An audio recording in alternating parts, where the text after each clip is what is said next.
Oh, thank you for the comment. This is going to help me make a point. Yay. Hi, I'm Summer. I'm a master tailor specializing in bridal, and we are talking about the history of bridal gowns and bridal gown alterations.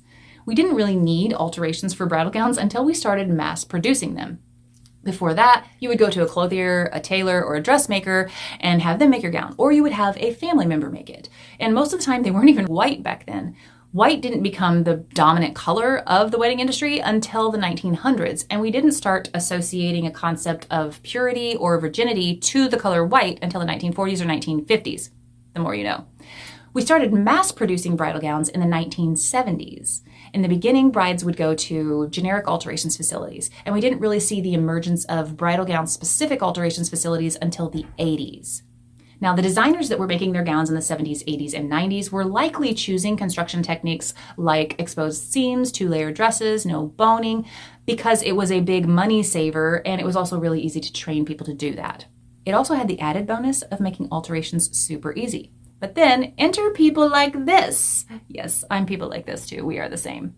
So whether it was because they were people that were listening to feedback from clients and the clients were saying things like, I don't want to feel the seam allowance against my skin, or if it was because they were people that were more formally trained and they knew how to do all of these higher techniques to make it look more professional.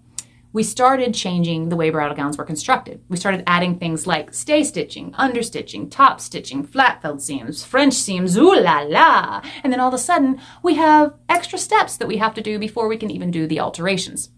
Within the bridal industry, this concept just ramped up so fast from the early 2000s on that all of the alterations businesses that had started in the 80s, 90s, and really honestly, even the early 2000s, even if they started out providing super high quality work, when this complexity ramp up happened, they had to adapt or they were not going to stay in business. So they started cutting corners. So they would cut corners and they'd find out the client was still happy. So then they'd cut more corners and that client was still happy. And they cut more corners and they can stay on schedule. And they cut more corners and they can help more people. And they cut more corners and they can make more money. And it just kept cycling and cycling in that direction. Started out of necessity, but unfortunately today it has gone kind of a bit too far. I believe our diversity strengthens our industry, but it can't do that unless we are respecting it. And we cannot respect our diversity without having some accountability. If you want to learn more about this industry and about the history of bridal gowns, hit the follow button. I'm going to be talking about it all month.